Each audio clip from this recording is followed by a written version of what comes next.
Oke. Halo Ko Richard. Halo. Kita nggak usah lihat kamera, nggak apa-apa ya. Oke. Jadi Iya, iya, iya. kita ngobrol sama area-area ini. Kita biasanya di sini tuh ngobrol-ngobrol ya, makanya mungkin dari Ko Jerry juga nggak minta bikinkan PowerPoint toh, Iya, karena kita maunya santai, interaktif, ya. santai. Iya. Jadi kamu juga nggak perlu repot untuk bikin-bikin ya. Ya. Mungkin sebelum kita masuk, aku mau tanya kamu mungkin bisa diceritakan dulu, maksudnya sudah berapa lama di properti, terus fokus di properti di bagian apa, primary atau secondary, ya, terus kenapa bisa bertahan selama ini, karena kan juga setahu kamu lama ya. Oke, bisa mungkin diceritakan biar teman-teman semua ini kenal gitu. Oke ya, siang teman-teman ya, kenalin. Kayaknya banyak yang belum kenal juga sih, yang kapan hari ada yang co-brooking sama saya juga, tapi kayaknya nggak ada. Siapa ya? Siapa itu yang suami istri itu? Lupa juga namanya. Oh, Cik Sil dan Pak Niko? Ada. Oh, telat. Nanti akan datang. Oke. Ya, Oke. Nah, itu saya Richard dari Xavier Marx Chandra Grande. Grup kita ya Grande ya, kalau di Xavier Marx ini. Saya gabung di properti ini dari sebelum lulus kuliah. Jadi saya angkatannya Daniel.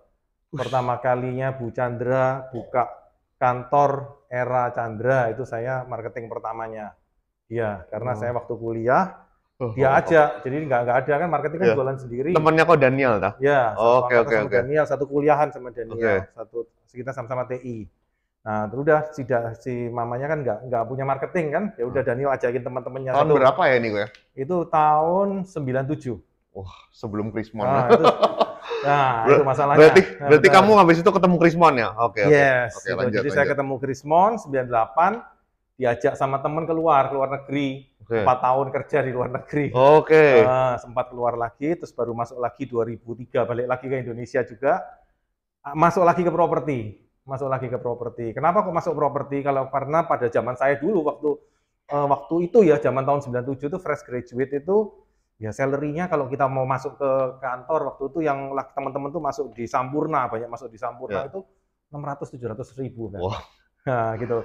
Waktu itu saya di-join di era itu, saya coba jalanin itu, saya rata-rata bisa, waktu itu ya si awal-awal itu bisa 24 juta setahun, berarti 2 juta, paling tidak 2 kali lipat dari untuk waktu teman-teman itu ya. Saya waktu itu. Berarti 2 kali lipat dari apa yang didapetin gitu. Ya, makanya saya ya udahlah, terus lagi pula kok enak ya. Saya masuk TI tapi saya nggak suka masuk pabrik.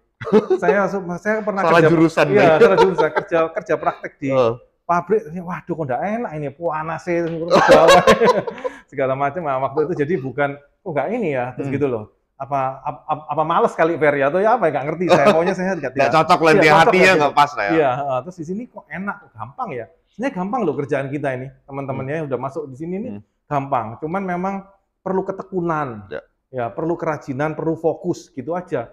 Itu udah pasti 100% dan saya ini ya Ferry juga tahu saya introvert kayaknya. Ya, bukan orang yang marketing yang jago ngomong, tidak yang seperti Pak Ferry ini. Ngawur ya. Pak Ferry ini ramah banget ya. Ada fasih lidah lah ya. Gitu. Nah, saya enggak. Ternyata enggak perlu juga di bisnis ini. Katanya marketing harus pinter ngomong. Ternyata enggak perlu pinter ngomong. Pokoknya kita apa adanya, kita jujur, kita telaten, kita lakukan bagian kita, ya pasti dapat duit. Karena mungkin apa yang kita jual tuh properti ya. Mungkin yang kita jual properti sama diri kita sebenarnya. Ya, sama diri kita ya. Diri kita itu apa? Bukan kepandaian kita ngomong, tapi kejujuran kita, kepercayaan, hubungan kita, trust gitu. Nah, jadi agak melenceng sedikit ya Fer dari pertanyaanmu. Jadi pada akhirnya yang saya simpulkan sebenarnya inti dari pekerjaan ini adalah yang harus kita punya itu hubungan. Satu, hubungan sama Tuhan. Hubungan Tuhan ini harus beres. Kenapa? Karena itu kan kita, semangat kita, terus kejujuran kita, itu kan dari sana semua. Betul. Karena kita up and down. Kembali lagi kemana? Doa, atau kita dapat spirit lagi ya kan? Atau apa, dapat tuntunan. Itu karena kerjaan kita nih butuh iman dan itu. Iya, butuh itu. Dan anugerah juga. Iya, ada anugerah ya, betul. Kan sering toh teman-teman kan ini, wah belum jodoh nih. Nah, jodoh atau enggak jodoh kan juga tergantung dari yang datang juga, ya kan? Jadi satu, hubungan sama Di sini ada Pak Pendeta loh. Ya Pak. Nah, terus yang kedua, hubungan sama teman marketing. Sama teman marketing ini juga penting banget. Kenapa itu? Kan biasanya kita kayak, aku bisa jual sendiri nih. Enggak perlu lah, maksudnya. Tidak bisa. Kalau pengalaman saya ya sudah sekian lama itu kita nggak bisa kerja sendiri. Kita tetap perlu jaringan. Makanya kantor ini perlu. Saya nggak bisa keluar dari suatu jaringan kantor ini, saya nggak bisa. Karena kekuatan bersama itu pasti lebih kuat. Jadi nyatanya sekarang Gojek apa segala semua kan kolaborasi. Semuanya kolaborasi. Apalagi semakin ke sini ya. Dulu aja tidak bisa, apalagi sekarang. Jadi jaringan itu penting sekali. Hubungan sama teman penting sekali. Kalau kita broadcast, kalau zaman sekarang ada broadcast WA. Siapa yang dilihat? Saya lebih dekat sama Ferry, satunya dari mana kita tidak kenal. Pasti dong saya lewat Ferry. Milihnya ini ya, milih yang emang kita nyaman dan dekat ya. Dan kita sudah tahu, oh kalau Pak Ferry pasti beres lah misalnya. Ya, Pak Ferry oke, Pak Ferry saya sudah kenal baik, dia pasti bisa sama owner langsung dan lain-lain. Pasti kan lebih trust sama Pak Ferry. Jadi hubungan sama teman. Dan teman juga trust sama kita juga. Barang kita pada waktu kita men-share barang kita, dia memilih kita. Betul. Juga ya kan. Nah, reputasi kita juga di situ juga. Dan yang ketiga hubungan sama klien. Udah, itu aja udah pasti hidup. Gitu. Selesai share-nya. Iya. Inti dari bisnis ini itu sebenarnya di sana. Aku tertarik mungkin yang hubungan dengan sesama agent ya. Tadi pagi juga aku sempat ngomong ya kan tentang bagaimana kita harus bangun hubungan dengan sesama agent karena mereka itu partner-partner kita ya. Karena apalagi zaman sekarang nih lebih cepat ya, lebih informasi itu ada di mana-mana. Dan kita tuh butuh gerak cepat, benar ya? Kalau dulu mungkin beda ya, kita ngomongin sekarang. Nah itu bagaimana sih, maksudnya Ko Richard ini bisa menjalin hubungan dengan baik dengan mereka gitu? Apakah lebih ke secara personal nih ketemu agent-agent di luar sana atau? Kalau yang kalau saat ini ya kalau bisa personal itu yang terbaik ya. Cuman kalau saya itu lebih kita tolong tanpa pamrih gitu loh. Kalau saya itu sih lebih ke situ. Jadi misalnya nih ya, saya lihat, kemarin Jerry ngobrol-ngobrol saya cari rumah di jalan ini gitu loh. Pas saya lihat siapa agent X, saya kasih aja sama Jerry, kontak misalnya kayak gitu. Nah kayak gitu-gitu itu nanti akan terbina hubungan sih, saling terbina hubungan dan gitu ya. Dan ini ya terbentuk branding seorang Richard itu seperti apa gitu ya. Iya. Dan reputasi kita juga ya pada saat barang kita, listingan kita itu juga harus kena ya. Jangan barangnya orang itu kan juga harus A1 lah istilahnya ya. Kita di agent properti ini harus profesional, tidak boleh barangnya maklar kita pasarkan, gimana nggak bisa. Kita harus langsung, yang betul-betul kita tahu, kita tahu orangnya, kita tahu genah suratnya, kita tahu lokasinya. Nah itu kan menunjukkan keprofesionalan kita. Kalau kita tahu barang yang di listing itu, tidak asal orang telepon dek mana, sudah saya iklankan saja. Nanti pas ditanyai, glogap, nggak tahu apa-apa. Ini. Oh iya nanti ya Pak, saya kabari lagi. Nah, itu sudah beda. Oke. Kayak gitu. Ada yang mau bertanya di tengah-tengah ini? Ya. Kalau boleh tahu listingnya Ko Richard sekarang yang dipegang ada berapa? Nah, kalau listing itu saya nggak banyak. Makanya karena saya menerapkan seperti itu, otomatis kapasitas kita itu ada maksimalnya. Itu rasanya cuma 100 sekian. 100 sekian ya. 100 sekian aja, nggak sampai kayak yang lain biasanya sampai 300 apa. Menurut saya kalau listingnya betul-betul digarap ya, kapasitasnya kok nggak bisa sih. Nggak bisa banyak, ya, betul. Kecuali cuma asal informasi. Terima informasi, terima semua, lempar. Nanti pada waktu ada telepon, baru kita selidiki. Nah, ini yang saya pelajari. Itu yang dilakukan kebanyakan dari kita sekarang ya. Yes. Nah, tapi saya nggak mau menyalahkannya cara itu ya. Tapi kalau cara Ko Richard seperti apa? Ya, kalau cara saya ya satu persatu itu. Jadi kualitas, lebih mementingkan kualitas dari kuantitas. Berarti dari 100 listingan itu benar-benar Ko Richard tahu persis. Iya, tahu barangnya, tahu orangnya. Sudah pasti A1, bukan barangnya orang lain atau apa, sekedar. Jadi kalau gitu. kita tanya Ko Richard tentang listingannya, kita nggak perlu khawatir ya, dia pasti mengenal produknya ya. Terus vendornya juga punya hubungan yang oke. Iya. Seperti itu. Ya nggak sampai oke banget, paling nggak kita sudah tahu lah ya. Sudah saling komunikasi yang benar gitu, sudah sepakat semua, komisi list berapa semua sudah deal semua di awal. Ini mungkin ajaran dari yang lama ya, mungkin ya, dari yang exclusive listing. Karena dari 97 ini yang lama, zaman dulu itu kita benar-benar kalau kita punya listing kita benar-benar menservis dengan sangat baik dan eksklusif listing ya. Nanti aku akan masuk ke pertanyaan eksklusif listing. Terus kita juga benar-benar memasarkan dengan sepenuh hati ya, dengan ada programnya ya. Iya. Ya, ada melakukan bagian kita, checklistnya ya mungkin ya. Kita report. Ada sampai report juga. Itu zaman dulu seperti itu. Sampai sekarang pun cara itu masih dipakai oleh Ko-Richard dan berhasil. Iya. Oke. Kalau boleh tahu aku balik dulu. Dapat listing dari mana? Cari listing dari mana? Kalau sekarang? Kalau dulu? Nah, kalau dulu karena belum ada yang mengenal, tentu kan kita akan branding diri. Nah, sama sebenarnya. Jadi buat yang pertama-tama baru join, branding diri gitu ya. Branding diri, memperkenalkan diri kepada teman-teman ataupun sahabat-sahabat atau siapa bahwa kita ini agent properti. Terus bikin brosur dan lain-lain. Sampai kalau dulu koran ya, medianya berarti koran. di prospecting ya? Iya. Kalau dulu koran, kalau di sini mungkin sosmed ya? Ya, sosmed, portal ya. Oke. Kalau dulu kita ya sama ya, mungkin sekarang juga masih ya, akhirnya koran diteleponin itu. Ya, masih. Cold call apa segala masih melakukan itu ya, jadi? Kalau sekarang saya enggak. Untuk anak-anak yang baru harus melakukan itu ya? Harus melakukan itu untuk yang baru, betul. Untuk yang baru tuh jaringan yang lingkar 1 dulu harus tahu bahwa kita itu agent properti. Lingkar 1 tahu. Yang kenal ya, baru habis itu membesar. Dia kan referral ke temannya, Sampai sekarang tahapnya Ko-Richard ini referral saja. Sudah hanya by referral aja. Iya, by referral saja. Jadi buat teman-teman yang masih cold call, ya kalau harus dilakukan sekarang butuh cold call ya cold call gitu loh. Tapi ada waktunya seperti mungkin Bu Inge nggak pernah cold call. Pasti sudah dari kenalannya, kenalan ya Bu Inge ya. Karena sudah melalui itu ya.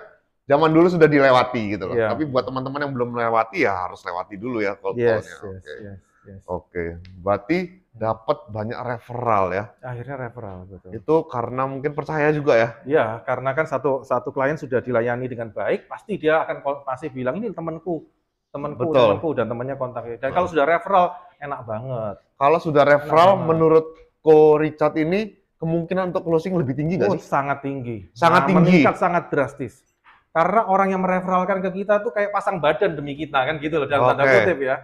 Dalam tanda kutip, udahlah pakai aja nih Pak Ferry gitu loh. Pakai aja Pak Ferry, tenang aja. Kemarin aku transaksiku lancar, cepat berhasil gini-gini nggak ada masalah. Memang ada masalah tapi dia beresin, dia tanggung jawab orangnya. Udah percaya. Begitu kita telepon, dia langsung penerimaannya baik. Bahkan harga kita kasih masukan pun terima dengan baik. Ya udah kita tinggal iklankan, kita pasarkan ya closing lah. Untuk harganya sudah ikut kita kan. Karena referral itu maksudnya orang tuh bisa lebih punya trust ya. Trust yang lebih tinggi ke kita ya. Karena ada yang ngomong kok, ada yang ngomong oke. Otomatis ketika kita ngomong hargamu ketinggian misalnya gitu ya. Hargamu ketinggian lebih bisa didengar ya. Yes. Oke, luar biasa. Ayo, ada yang mau bertanya? Jangan saya saja. Ini sebenarnya banyak pertanyaan nih. Kalian dicari loh tadi. Oh iya. Karena aku bro kalau. Ya, bener ya. Belum berhasil sih. Belum berhasil. Sudah viewing. Ya, hari gini diberhasilkan ya. Sudah datang ini. Ada yang mau bertanya? Silakan. Yuk.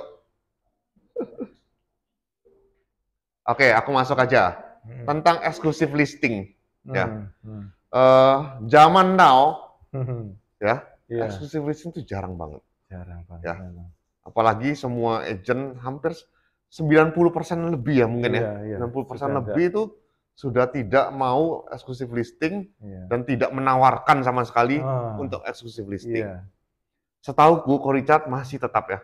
Saya tetap tapi saya memilih kali ini. Oke. Ya, kali ini saya memilih. Jadi kalau saya itu listing itu misalnya, ini listing ini bagus dan saya suka ini Kertajaya Indah, 600 gini-gini harganya bagus. Saya minta exclusive listing. Saya tinggal mengeluarkan jurus-jurus exclusive listing. Maksudnya, kenapa dia harus titip saya exclusive listing kan gitu kan? Pasti sudah ada ya Ferry mungkin ya. Apa perlu disiarkan? Disiarkan itu kan teknis sekali soalnya. Boleh. Beberapa poinnya aja ya. Oke. Jadi kalau misalnya klien ya kita sudah tahu. Intinya yang maksudnya Ko-Richard bilang mau eksklusif listing kan itu berarti yang menurut Ko-Richard ini barang yang hot, sellable, dan saya suka sama barang itu saya jual dan saya lihat ownernya juga oke juga. Ya saya akan memprospek dia untuk eksklusif. Yang materi kita kapan hari ya hot listing itu kategori-kategorinya pernah kita bahas itu maksudnya kalau sudah memenuhi itu worth it untuk ditawarin untuk eksklusif listing ya. Gimana caranya aku untuk minta eksklusif listing itu?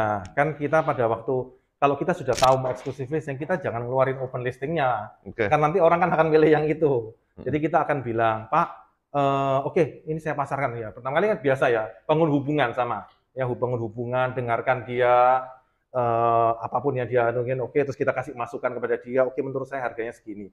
Masuk kepada sistem, oke gimana Pak Risa kalau pemasaran? Gini Pak, kalau pemasaran, kalau saya akan ngomong sih sebenarnya, saya juga akan ngomong tapi saya tidak mengeluarkan form open gitu, tapi saya siap-siap. Kita memang ada dua, bisa eksklusif, bisa open. Tapi saya menganjurkan yang eksklusif ini. Kenapa? Karena dengan eksklusif ini Bapak kan cuma berhubungan dengan satu agent. Ya kan? Kalau daripada Bapak berhubungan dengan banyak agent, itu barang Bapak itu menjadi kurang bagus di mata pembeli. Saya bilang gitu. Saya bilang aja gitu. Nah, kenapa? Dan antar agent ini kita bersaing, Pak. Kita bersaing. Contohnya Pak Ferry misalnya, atau dari Brighton, atau dari nggak boleh nyebut brand, sorry. Dari agent X gitu ya, dari agent X menawarkan Bapak misalnya ini dengan harga 14M. Padahal saya sudah ngobrol sama Bapak mau lepas 12,5 kan tadi misalnya. Saya tidak akan buka 14 Pak, saya akan buka 13,9. Demikian pula teman sebelahnya lagi dia lihat di 13,8, harga Bapak ini hancur-hancuran nanti. Efeknya malah turun-turun terus ya. Iya, efeknya buruk di Bapak. Jadi kembalikan apapun itu kepada kepentingannya si penjual. Nah, sudah disadarkan begitu. Terus lagi pula, kalau yang datang, apalagi itu rumah dihuni ya, lebih enak lagi. Ya. Apalagi yang datang orang sembarangan kan kita nggak bisa seleksi. Kalau ada saya kan, saya bisa seleksi dulu. Sampaikan itu aja, poin-poin itu. Toh sama saja, Pak. Bapak mengeluarkannya juga, fee-nya juga sama. Ya, udah, kita arahkan ke situ, kita sampaikan itu. Biasanya yang nanti dari sana dia akan ngomong, kalau dia ngotot, udah open aja karena saudaraku, ya sudah. Apa-apa ya udah. Banyak juga lah yang memang tidak menolak. Banyak juga. Karena sudah kadung environment-nya kan betul. Memberitahu dia bahwa tapi pada akhirnya dia kan nanti coba, kalau tidak laku-laku, kalau kita suka sekali barang itu ya kita bisa coba lagi. Nah, Pak, belum laku gimana? Coba eksklusif kah sekarang? Eksklusif ini biasanya 3 bulan ya? Ya biasanya 3 bulan atau mau sampai 6 bulan juga bisa kan? Kadang-kadang aku sampai 6 bulan juga nggak apa-apa kalau orangnya mau. Dengan eksklusif listing kira-kira terjual lebih mudah nggak? Atau belum tentu terjual lebih mudah, tapi paling enggak kita sudah mempunyai kesempatan pertama dan satu-satunya kita bisa menggenjot itu dengan semaksimal kita lebih berani ngeluarin duit untuk barang itu tanpa ketakutan kalau sampai kadang-kadang kita kalau enggak eksklusif gitu kayak waduh ini agent-agent lain juga bisa jual, begitu aku kasih effort lebih, terutama apalagi yang kita keluar duit, takutnya kayak wah tiba-tiba kejual yang lain kan juga itu. Tapi kalau eksklusif kita lebih secure ya. Lebih secure kita sebagai agent. Harusnya agent itu dilindungi, cara kerja yang benar nih eksklusif listing ya. Kita terlindungi ya. Terlindungi karena agent ini kan juga perlu cari makan yang pekerjaan yang dilindungi gitu. Betul. Harusnya begitu. Betul. Nah, untuk bisa Ko Richard nawarin eksklusif ini, apakah lebih ke yang sudah dari referral itu atau yang kemarin kebetulan kenal? Itu baru pun bisa. Benar-benar baru kenal. Benar-benar baru juga bisa. Jadi tinggal cara kita dan memang menguasai ya teman-teman ya. Jangan sampai tampak gak ngerti apa-apa. Saya pun tidak menguasai, tapi kita belajar dulu. Makanya di situ pentingnya persiapan. Sebelum bertemu sama klien selalu persiapan gitu. Dipelajari dulu ya. Pelajari dulu perbandingan marketnya. Jadi ini harga ini berapa itu kita harus punya data. Kalau perlu di print. Jadi kita tampak lebih profesional. Lebih profesional lagi ya. Kita tampak ini loh Pak, gini kita bisa tunjukkan ke dia. Itu terus marketing plan kita. Nah, marketing plan kita kalau bisa disiapkan lebih bagus lagi. Dia lebih terkesima lagi. Oke, saya akan melakukan ini. Video, karena tidak semua agent melakukan itu. 90% ke atas aku jamin sekarang enggak. Iya, karena prosesnya itu memang agak berat di depan ini loh. Begitu banyak yang harus dilakukan. Makanya tadi saya bilang, kalau yang betul-betul listingnya benar-benar itu 100 itu aja sudah berat loh. Ya kalau dengan cara seperti itu masih berat. Tapi kan at least mendingan kita listingan kita sedikit, kita fokusin dan jadi closing daripada listingan kita ada 1000. Tapi nggak ingat yang mana. Tapi nggak ingat yang mana itu apa, bingung. Jadi tambah bingung ya, jadi tambah stres dan buang waktu ya. Betul. Tapi saya tidak menyalahkan yang itu ya, Fer. Saya tidak merendahkan yang cara kedua. Betul. Karena memang sukses juga ya. Betul. Karena cara kedua itu lebih cepat. Lebih cepat dan ya bisa menghasilkan juga. Betul. Tapi dia sistemnya tuh kayak probabilitas gitu. Betul. Kayak probabilitas. Ya main quantity kalau itu ya. Iya, quantity. Jadi kayak probabilitas terus ya bisa closing juga. Nggak tahu gimana. Ya bisa sih. Gitu. Tapi saya sudah terlanjur dengan cara yang itu.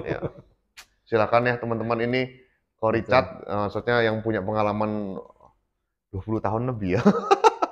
20 tahun lebih, 25 tahun loh. 82, enggak. Kan saya kan oh iya, tengah-tengahnya itu ya. Teman-temannya keluar. Ya wis, 20 tahun. Iya. Itu punya cara ini bisa diadopsi, bisa dipakai atau mau di hybrid juga boleh, tinggal boleh disesuaikan dengan diri masing-masing karena tiap orang beda cara kerjanya ya. Iya. Oke. Pak, aku mau balik lagi ke exclusive listing. Kamu nggak merasa terbeban tak kalau exclusive? Nah, ini terbeban, betul. Betul. Ya itulah yang salah satu kenapa saya memilih tadi. Karena memang exclusive listing itu terbeban. Tapi kita dulu diajari bahwa kenapa satu properti ini bisa laku atau tidak laku. Tidak laku, berarti kamu yang berdosa, tidak ya. Apa benar seperti itu? Apa benar marketing ini berdosa karena dia tidak berhasil menjualkan si properti ini? Nah, padahal sebenarnya teman-teman, faktornya terjual atau tidak itu kan ada 5 sebenarnya ya. Satu, lokasinya dia oke atau enggak, legalitasnya dia gimana, kondisi rumahnya bagaimana, terus yang keempat itu, saya lupa yang keempat ya, saya lupa yang keempat, terus baru yang kelima itu baru cara marketing kita. Nah, cara marketing kita. Berarti sama vendornya juga dong? Ya vendornya kali ya, yang keempat ini ya. Gimana dia ya? Iya, kalau mau susah melepas, jadi faktor pemiliknya juga ada. Baru yang kelima, baru faktor kita. Jadi faktor kita ini 1/5, teman. Jadi cuma 20%. Nah, itulah yang untuk mengobati jangan merasa berdosanya di situ kan pada saat ditekan. Jadi kita hanya punya 1/5 faktor dari kelima faktor untuk membuat suatu properti ini laku. Gitu. Ya jujur, saya dulu juga pernah ada itu beban banget, diteleponin klien, kok nggak laku. Nah akhirnya pada satu titik itu saya berpindah ke buyer. Saya ngurusin buyer selama 1 tahun itu saya bekerja pada buyer. Berarti dulu fokusnya benar-benar nge-service vendor listing, tapi karena terbeban itu kayak ditanya-tanya terus, terus beralih kayak aku ngurus buyer aja lah. Kita capek aku ngurus vendor gitu misalnya. Terus? Ya saya sempat itu selama 1 tahun tuh ya berhasil juga. Ferry. Ya, jadi pada waktu itu berhasil juga. Kenapa saya waktu itu milih? Saya pikir itu cepat ya. Begitu closing kan kita langsung nggak usah menjalani proses listing itu. Begitu closing saya langsung dapat closingnya dan fee KPR lagi. Ya itu kan double kan saya dapatnya. Nah itu membuat saya itu. Tapi bisa. Tapi kalau untuk jangka pendek ya ternyata. Ternyata itu jangka pendek. Karena memang buyer itu tidak akan loyal. Buyer itu anytime bisa pergi, bisa. Ya. Syaratnya itu juga yang kedua adalah tadi hubungan sama teman harus baik karena kita akan pakai barangnya teman-teman semua karena kita mau bayar kita minta tolong ini janjian 5 rumah, janjian 5 rumah itu, itu kan itu harus baik sama mereka semua hubungannya supaya mereka tahu bahwa saya nggak akan nyerobot lah segala macam itu perlu dibangun reputasi juga untuk di situ. Nah tapi pada akhirnya kesimpulan dari agent-agent itu pada jangka panjang kita tidak bisa bekerja pada buyer, tetap bekerja pada listing karena listing ini kita masih terus berhubungan sama orang ini. Kalau buyer itu anytime itu lepas. Jadi kalau listing ini masih kita bisa kerjain, bisa pelan-pelan segala, masih bisa bangun hubungan. Ya pada dasarnya kita agent properti juga menservis vendor aslinya karena yang bayar yang bayar dari yang listing vendor aslinya. Ya betul itu. Silakan ada yang mau bertanya? Jangan saya aja. Dari listnya kok jadi ada yang belum tak tanyain belum? Ini dari yang aku pengen nanya sih. Cicil, Pak Niko, teman-teman. Ya. Bagaimana caranya konsisten kok? Itu kan yang susah ya, pertanyaannya. Bisa konsisten, bertahun-tahun, tidak jenuh. Seperti itu gimana? Yang susah yang tidak bisa diajarkan. Nah itu. Karena saya pun sampai sekarang juga tidak bisa melakukan itu dengan baik, sama. Berarti sama ya, kita semua ini sama ya. Ada jenuhnya, ada yang kayak kadang up, kadang down ya. Kadang up dan down. Tadi itu kembali lagi hubungannya kembali lagi yang pertama, supaya bisa kembali tadi itu. Udah gitu aja. Yang pertama itu hubungan dengan Tuhan. Yang pertama hubungan dengan Tuhan tadi itu sudah gimana lagi ataupun berkumpul bersama teman atau apa membangkitkan komunitas yang positif ya. Ini kan komunitas seperti ini kan SMF gini kan dibangun lagi, Pak Ferry ngomong sesuatu kita bangkit lagi. Nah, itu kita untuk stay on track itulah makanya yang kedua jadi akhirnya kan hubungan dengan sesama marketing tadi kan baik lagi. Ya udah gitu. Sama yang ketiga hubungan sama klien. Klien ini juga kadang-kadang kalau kita sudah dekat ya teman-teman, dia tuh ngejar kita loh. Dia tuh ngejar kita. Jadi itu yang membangkitkan kita juga kadang kita sudah males ini. Loh ya apa gini di telepon ngobrol panjang. Ya sudah. Kita dikejar ya. Iya, kita dikejar. Terpaksa saya gulung lagi itu karena ya itu dorongan seperti itu. Tapi itu skill yang tidak bisa disampaikan, ya nggak bisa tergantung dari diri kita sendiri masing-masing itu mau atau enggak. Dijalani. Iya, kalau hard skill-nya kan ya ini kan tinggal kita diajari cara bicaranya, cara ininya. Tapi soft skill-nya yang itunya, karakternya, semangatnya itu enggak gimana. Balik ke diri pribadi ya, mungkin sama kita punya motivasi, mungkin kebutuhan, dream ya, seperti itu dream, betul. Untuk itunya. Seperti itu. Berhubungan sama bicara tentang klien ini ya. Bagaimana cara kita itu bisa membuat klien itu loyal sama kita? Bagaimana cara kita bisa membuat klien loyal sama kita? Oke. Gini teman-teman, yang pertama karena kan pilihannya sekarang banyak ya. Iya. Mungkin klien ini malah punya ponaan yang agent, punya siapa yang agent, jadi banyak gitu loh. Iya, betul. Ya itu tadi ya, bagaimana hubungan yang ketiga ini hubungan kita tambah. Yang pertama pasti servis ya. Karena kita di jasa ini kita harus memberikan servis kepada mereka dengan excellent. Artinya ya kita memberikan yang terbaik, kita persiapkan semuanya. Misalnya transaksi itu ya kita persiapkan, kita bikinkan perincian. Kalau saya biasanya bikinkan perincian. Anytime pokoknya setiap kali mau transaksi saya bikinkan kertas. Oke, kemarin DP-nya tanggal segini, ini tanggal segini, sisanya berapa, dibayar dengan KPR berapa, jadi nanti dia transfer ke berapa, ke nomor rekening berapa, itu kayak meskipun itu hanya selembar kertas dan ketik, tapi orang tuh, area ini mikir, toh. Jalannya transaksi ini dipikir, sama dia. Iya Pak. Jadi saya, ya seperti Jerry sih. Jerry ini saya kemarin ngobrolnya sama Jerry. Jerry juga bagus sekali dalam menservis dan menata, memikirkan si kliennya itu. Sudah dari situ, itu satu servis. Yang kedua adalah mindset kita kepada dia adalah sebagai teman. Ya. Nah, sebagai teman itu tidak, dia itu bukan hanya klien, dia itu teman. Kalau kita tidak berada di bawahnya juga, tidak berada di atasnya ya, betul. Kita sejajar ya. Sejajar. Jadi teman itu itu bisa ditutup dulu. Membantu dia bukan hanya dalam bidang properti. Ya mungkin 70% kita properti, tapi 30%, sorry. Ya. Nah, 30% lain-lainnya. Saya servis dalam bidang lain-lainnya juga saya ikut. Jadi misalnya dia kemarin beli sama saya rumah.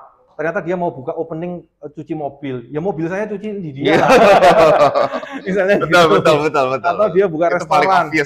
Iya, kita datang, kita makan di tempatnya dia. Jadi komisinya dia muter lagi balik. Jadi kita saling mutualisme kayak gitu ya. Itu membuat kita kayak sejajar sih sebenarnya kan. Dengan kita jadi kliennya dia. Terus apapun kita bantu lah, PT-nya dia, kadang dia tanya apa. Walaupun dia tuh transaksi sama agent lain, dia tuh konsultasinya sama kita, ya udah kita jawab dengan tulus. Menurut saya begini. Itu jadi dengan membangun ketulusan hubungan teman itu, saling bantu. Itu sudah langsung loyal ya sebenarnya. Itu aja dia sudah loyal pasti. Dia mau pindah ke keponakannya pun dia kayak bingung kan ya. Ya mungkin kalaupun dia pindah pun tapi dia dengan berat hati. Betul. Kadang-kadang malah mereka dengan yang saudara sendiri mereka nggak mau juga karena nggak percaya. Ribut kan bahaya juga kan. Betul itu. Hubungan antar keluarga kayak gitu. Jadi harus jalin hubungan dengan siapapun ya. Iya. Marketing plan dari eksklusif ini. Oke. Oh iya, itu kan sangat mudah sekali. Cuman tinggal kita tuh menerapkan apa yang sudah diajarkan itu, ditulis gitu toh. Jadi bedanya itu apa? Cuma ditulis. Sama aja, tinggal kita di list aja gitu ya. Tulis, dikasih jadwal. Jadi dikasih Pak. Jadwal lebih baik lagi. Dikasih jadwal. Jadi saya pada tanggal segini saya akan membuat video misalnya. Video akan ditayangkan di YouTube pada tanggal segini misalnya. Atau saya IG, nanti IG akan, jadi itu semua ditulis yang diiklankan di portal. Saya masukkan di portal, masuk web portal saya rumah.com, itu. Ketoknya banyak. Itu satu halaman tuh udah habis loh dengan cerita kita itu. Iya. Itu tuh sudah mempesona dia. Sudah apa lagi? Nggak ada loh. That's it. Cuman kamu merencanakan bedanya. Sama agent yang mengalir aja beda. Actually kita tuh sebenarnya sudah menservis mereka ya. Iya. Cuman kita tidak pernah mempresentasikan, ini loh, sebanyak ini loh yang tak lakukan. Tunjukkan bahwa kamu layak ini loh, kamu tak servis ini loh, segini loh. Iya. Gitu loh. Itu penting, makanya aku sempat buat. Cuman enggak tak jadwalin karena kan mungkin ini. Mungkin kalau eksklusif lebih ada jadwal ya. Bisa. Minggu terus, ini apa, minggu itu. Terus report, jangan lupa report. Jadi report itu penting banget. Jadi ada komunikasi ya? Iya, ada komunikasi, ada laku, ada respon apapun report. Kadang-kadang kan ya bebas 2 minggu boleh, 2 minggu sekali boleh. Tergantung harganya sudah terlalu tinggi atau kalau harganya masih tinggi sekali, kalau kamu mau cepat dia turunkan ya lebih pendek. Tergantung kebutuhan ya, urgensinya ya. Iya, tapi kalau harganya sudah masuk, ya kamu bisa agak panjang sedikit lah, 2 minggu, 1 bulan boleh. Betul. Iya. Kalau aku ajarin maksudnya itu sebagai bahan omongan. Yes, menunjukkan bahan omongan dan menunjukkan kalau kamu kerja bahwa propertinya itu tidak ditinggal gitu toh. Kan dia nggak tahu propertinya diapain kalau kamu nggak report. Betul. Dia pikir harus kita yang duluan, tidak boleh dia yang duluan. Harus kita yang duluan yang kasih report. Jangan sampai dia yang tanya kita harus duluan. 100. Nggak banyak semua. Kalau Richard nggak banyak, memilih tidak banyak. Tidak semua vendor. Cuman kayak yang pakai kayak gitu cuman beberapa aja. Cuman yang lainnya tuh tetap saya call, tetap saya kasih report untuk itu saya capture dari rumah.com, rumah 123 itu loh. Tak capture. Itu aja sudah cukup loh, kan. Gitu aja orang sudah oh iya itu loh sudah. Jadi kamu jangan dikira waduh dan itu adalah waktunya untuk mengedukasi untuk menurunkan harga. Yes. Jadi kita enggak ujuk-ujuk tiba-tiba kayak Pak, kemahalan turunin harga. Enggak ada. Ya dasarmu apa gitu ya. Yes. Ya aku sudah ini, responnya enggak ada karena pesaingnya ini. Menurut saya segini aja, Pak. Bukannya segini. Iya, kalau udah. Dengan report, dengan itu semua dia akan nurut kok sama kamu. Tapi kalau kamu enggak ada apa-apa, tahu-tahu telepon, Pak, enggak laku, Pak, turun harga. Lu kamu laku apa selama ini? Nah, itu. Iya, toh. Oh, saya sudah ini, masa? Loh. Iya, toh. Tapi kalau kamu sudah duluan, oh iya ya, gak bisa ngomong masak dia. Biasanya soalnya kan seringan ditanya, nggak ada respon, tapi nggak ada responnya kenapa gitu kan orang? Iya. Nggak ada datanya kita. Iya. Jangan sampai juga mungkin mereka yang nanyain kita ya, gimana propertiku ya? Iya. Jangan itu sampai. Kita udah telat berarti ya? Udah telat. Ya. Tapi ya nggak apa-apa, sekali-sekali karena mereka butuh uang banget. Iya. Udah telepon kita kalau duluan. Cepat ya. Oke lah.